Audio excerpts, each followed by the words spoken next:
सुबह आप दो नाम बोल रहे थे बेचने के लिए, चुना था HCL टेक एक सेलरेक को, लेकिन इन्फी के थ्रू समझ लेता हूं क्योंकि वो दूसरा नाम इन्फोसिस था जो आपने शॉर्टलिस्ट करा पर आज मेंशन नहीं करा था। बेलवेदर है इस इंडस्ट्री का, आमतौर पे इसके थ्रू मूड समझ में आ जाता है। इन्फी चार्ट्स पे कैसा?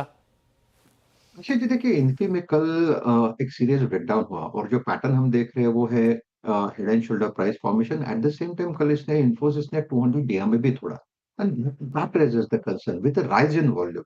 तो आज लगता है कि इन्फोसिस जो 1800 का लेवल है इसके लिए एक स्टिकी रेजिस्टेंस रहेगा। तो जब भी इन्फोसिस ऊपर आएगा मुझे नहीं लगता ये 1800 को पार करेगा, सामने एक्सपायरी है। तो इसीलिए मैंने आईटी में थोड़ा सा सेल साइड का ही पोजीशन रखा। मुझे लगता है एक्सपायरी के सामने वीकनेस रहेगा, तो सेल एंड राइज की स्ट्रेटेजी रखें। रही बात लेवल्स की, तो मुझे लगता है सपोर्ट बनता है इन्फोसिस का करीबन 1720 1700, यानी करंट लेवल से 50-60 पॉइंट का फॉल अभी ड्यू है। तो let's see how does it pan out. लेकिन जिन्हें सेल करना है उनका स्टॉप लॉस होगा 1800 के आसपास। ओके, चलिए, सेबी ने एक बहुत ही इम्पॉर्टेंट कंसल्टेशन पेपर कल लेट शाम को डाला है। आज सुबह ही मेरी बात हो रही थी एक्चुअली सेबी ऑफिशियल से इस बारे में कि काफ़ी अच्छा कंसल्टेशन पेपर है और एक स्टॉक जो बार बार एफ&ओ में जा रहा है वो बार बार एफ&ओ में ना जाए। पहले हम एक बार यतिन के पास चलते हैं और पूरी खबर समझते हैं, उसके बाद मैं बताऊंगा कि क्यों ये ज़रूरी है। यतिन, गुड मॉर्निंग, जरा एक्सप्लेन करिए पहले तो। देखिए, जो कंसल्टेशन पेपर आया है और जो हमारे प्रोड्यूसर साहब है सुभाष मौर्य जी, इन्होंने काफ़ी सारी चीज़ें इसमें टेक्निकलिटीज़ साथ में हमारे रिजॉल्व की हैं। बहुत ही टेक्निकल कंसल्टेशन पेपर है, लेकिन ये वायदा बाजार की जो डेप्थ है और जो हिसाब से आर्टिफिशियल मैनिपुलेशन यहाँ होता है ओपन इंटरेस्ट को बढ़ाने का, इसको दुरुस्त करने की कोशिश सेबी ने इस कंसल्टेशन पेपर के द्वारा की है। ऑब्वियसली अगर हम देखें तो बहुत सारे इंस्टेंसेस में हम देखते हैं कि स्टॉक्स जो हैं बहुत जल्दी वायदा बैन में चले जाते हैं और इसको किस तरीके से फिर से एक बार एड्रेस किया जाए, इसके लिए सेबी का एक कंसल्टेशन पेपर है। अगर हम करंट सिनेरियो देख लें तो ओपन इंटरेस्ट किस तरीके से कैलकुलेट होता है। ओपन इंटरेस्ट जो है स्टॉक की जो फ्यूचर्स की वैल्यू है उसके हिसाब से कैलकुलेट होता है और ऑप्शन का जो नोशनल प्रीमियम है उसके बेसिस पे उसको ऐड करके आप ओपन इंटरेस्ट का कैलकुलेशन करते हैं। इसके बजाय जो कंसल्टेशन पेपर है इसका कहना यह है कि जो डेल्टा है, जैसे कि स्ट्राइक प्राइस अभी निफ्टी की लगभग 21,500 की से लेके 22,500 की एक्टिव है, तो जो ऑफ द मनी यानी जो एट द मनी है और जो out of the money options हैं उसका नोशनल प्रीमियम लेने की बदली जो उसका डेल्टा होता है उसके तर्ज पे जो है ओपन इंटरेस्ट का कैलकुलेशन किया जाए, जिससे ओवरऑल ओपन इंटरेस्ट का जो मैनिपुलेशन है इसको रोका जा सके। सेबी का जो कंसल्टेशन पेपर है वो ये कहता है कि जो इनकी बैक टेस्टिंग हुई है जुलाई 1 2024 से लेके सितंबर 30 2024 तक, इसके अंदर टोटल 366 टाइम स्टॉक्स जो है विविध प्रकार से बैन में चले गए हैं। लेकिन अगर हम नया जो delta based open interest calculator है उसके जरिए market wide position limit calculate करें तो केवल 27 स्टॉक्स ही आपको बैन में जाते हुए नजर पड़ेंगे। इसका मतलब यह है कि 90% का ड्रॉप आप देखेंगे। अब ज्यादातर ऑपरेटर्स होते हैं या ज्यादातर प्रमोटर सर्कल के लोग होते हैं, वो ऑप्शंस की ट्रेड के जरिए कोशिश करते हैं स्टॉक को बैन में लाया जाए क्योंकि नोशनल वैल्यू कैलकुलेट होती है।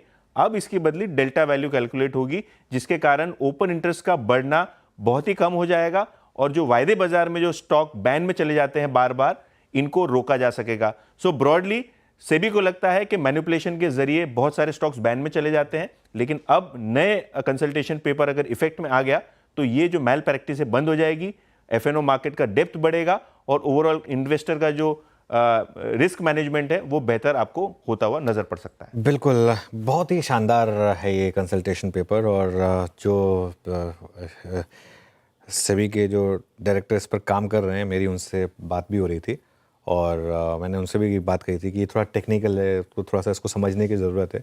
मैं देखिए, आसान भाषा में अगर समझाया जाए, फॉर एग्जांपल कोई स्टॉक है वो अगर 100 रुपये पर ट्रेड कर रहा है, अब होता क्या है कि अभी जैसा विपिन बता रहे हैं सारे ओपन इंटरेस्ट जोड़ देते हैं आप। अब 110 की कॉल है, मान लीजिए एक्सपायरी से 4 दिन पहले 110 की कॉल है, वो सपोज 5 पैसे पर ट्रेड कर रही है। अब आपको उसको मान लीजिए बैन में लाना है। अब 5 पैसे पर अगर कॉल ट्रेड कर रही है, आपने उसके सपोज करिए 10 लाख शेयर ऐड कर दिए उसमें 5 पैसे पे, कितना आपका 50,000 के करीब खर्चा आया। लेकिन उसको बैन में लाकर अगर आपको लग रहा है कि वो ज़्यादा मैनिपुलेट होकर आप उससे कहीं ज़्यादा पैसा बना सकते हैं, तो वो आपके लिए एक छोटी सी कॉस्ट है। तो ये जो है एक बहुत ज़्यादा, आप इनफैक्ट कई शेयरों में नोटिस करेंगे और यतिन ने देखा भी होगा, कई शेयरों में जहाँ पे लगातार 95% अगर आप उसके ओपन इंटरेस्ट को सॉर्ट कर लेंगे ना, उनमें से आधे से ज़्यादा ओपन इंटरेस्ट तो उन स्ट्राइक्स में होते हैं जिनकी कोई मीनिंग नहीं होती है।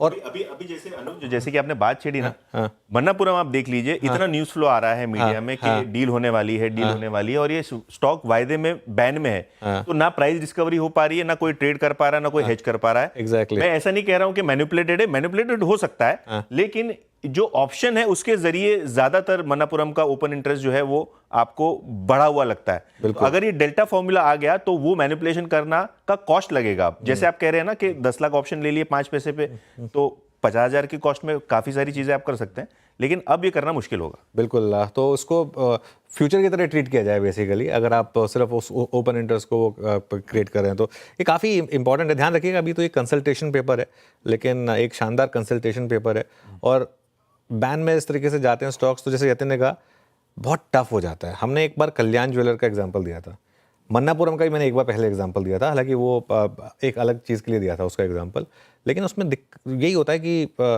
कई बार आप फॉर एग्जांपल कोई स्टॉक है, अब आप ऑप्शन के थ्रू ट्रेड करना चाहते हैं उसको, अब आप सोचते हैं कि चलिए मैंने एक प्राइस पे ऑप्शन लिया, अब आप सोचते हैं कि अगर ये मान लो 5-6% गिर गया तो मेरे पास एक मौका होगा ऐड करने का, लेकिन आपने जिस प्राइस पे लिया उसका 5-6% नीचे गिरा, वो बैन में आ गया।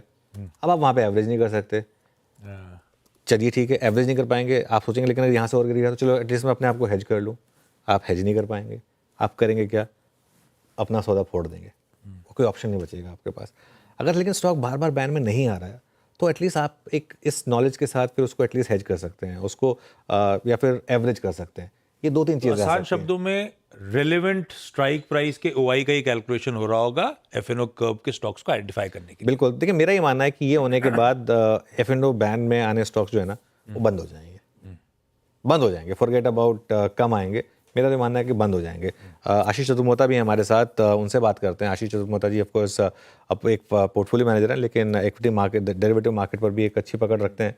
आशीष जी गुड मॉर्निंग, कैसे देख रहे हैं आप इस कंसल्टेशन पेपर को सेबी के?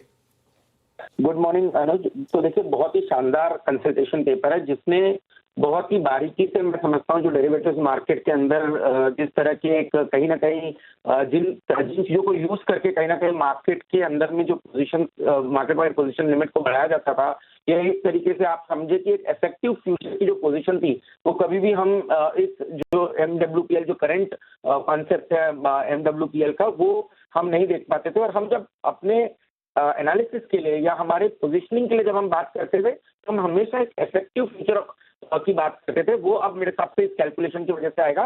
जैसे एक बहुत ही एक साधारण एग्जांपल लूं कि 100 रुपए का एक स्टॉक चल रहा है, और होता क्या था कि लोग 120 के स्ट्राइक प्राइस की कॉल ऑप्शन जिसका डेल्टा हो सकता है मात्र 0.10, यानी कि अगर से स्टॉक 1 रुपया बढ़ता है तो वो ऑप्शन का प्राइस सिर्फ 10 पैसा बढ़ता था।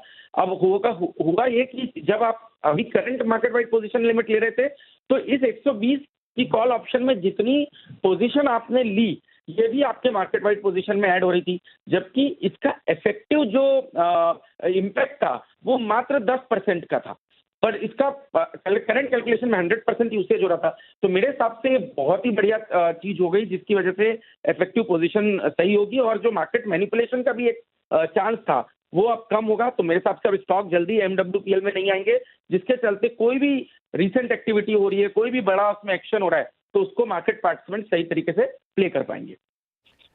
बढ़िया स्टेप है, उठाने की तैयारी है। दरअसल जो डेल्टा बेस्ड ओआई कैलकुलेशन करने की बात करी जा रही है, हो सकता है इसके चलते वायदा के कर्व में जो रह रहे के स्टॉक्स आते हैं उन पे रोक लगेगी। लॉजिकल होगा ये स्टेप। चतुर्मोता साहब धन्यवाद जुड़ने के लिए, बढ़िया स्टेप है। और कर्व की इतनी बात हो रही है तो एक बात बता दूं, आज चंबल और मणिपुरम वैसे एफएनओ कर्व में कंटिन्यू कर रहे हैं। इस बीच मार्केट थोड़े से बेहतर स्टेट पे आते